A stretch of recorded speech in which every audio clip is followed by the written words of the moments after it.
Hey guys, welcome back to another episode of A Long Dark Night's Development. Recently, I've been working on the ocean and world terrain systems for the environment. The biggest change with the ocean is that I changed it to a Perlin, or from a Perlin noise kind of randomness pattern to a Gerstner wave algorithm. And this has, I think, more realistic looking waves, and I can more easily kind of track where things should float.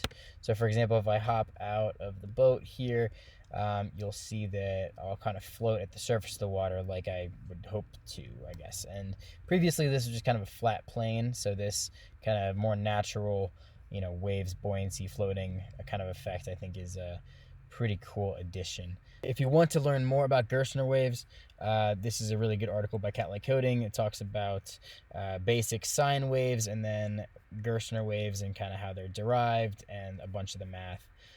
And it's what I followed to make my effect. So there's that. I'll leave a link in the description for this resource.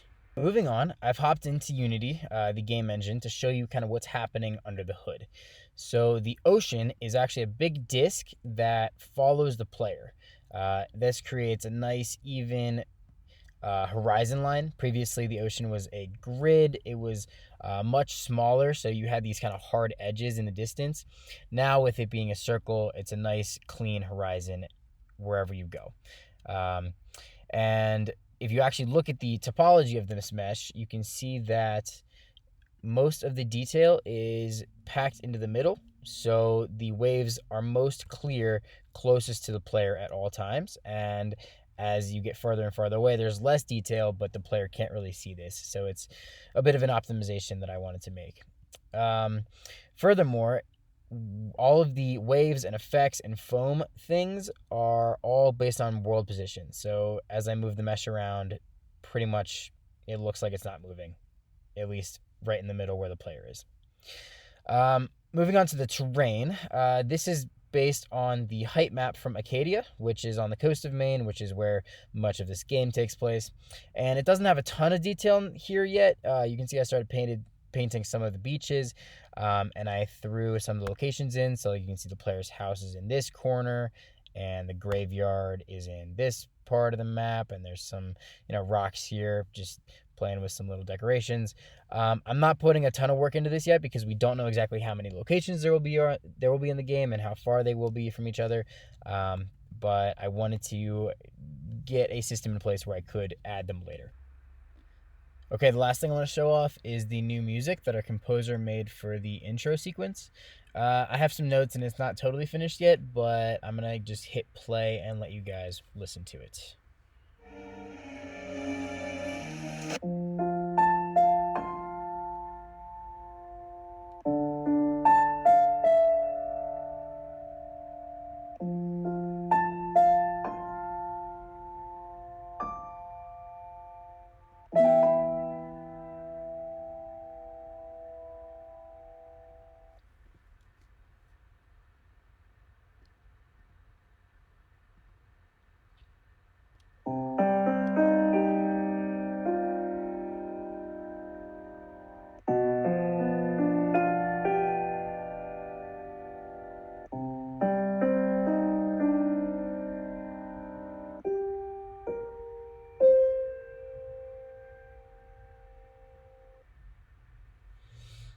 So this scene is kind of messed up because of the new terrain, ocean stuff I've been working on. A little bit of bugs, but that's so funny.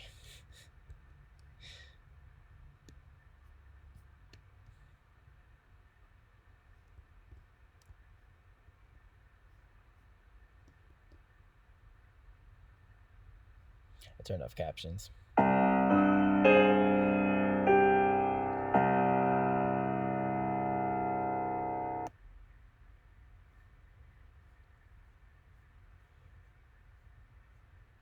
This scene just continues after 10 seconds. I'm not sure if I need to change that.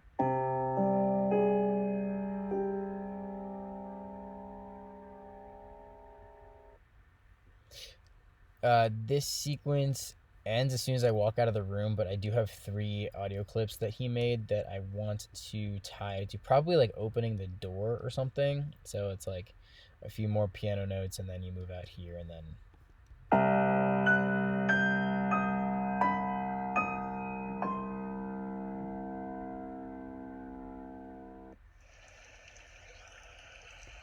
then the game starts. And we're just in the middle of the ocean. Probably I'll move us farther out. We're kind of close to the house right now. But yeah, that's what I have so far. Thank you guys for sticking with me to the end. Hope you enjoyed this week's updates. You can hear the radio playing. Stay tuned for more updates. And if you have any questions, want to play the game, or have any feedback, would love to hear it. Stay tuned for the next one. Cheers. Bye.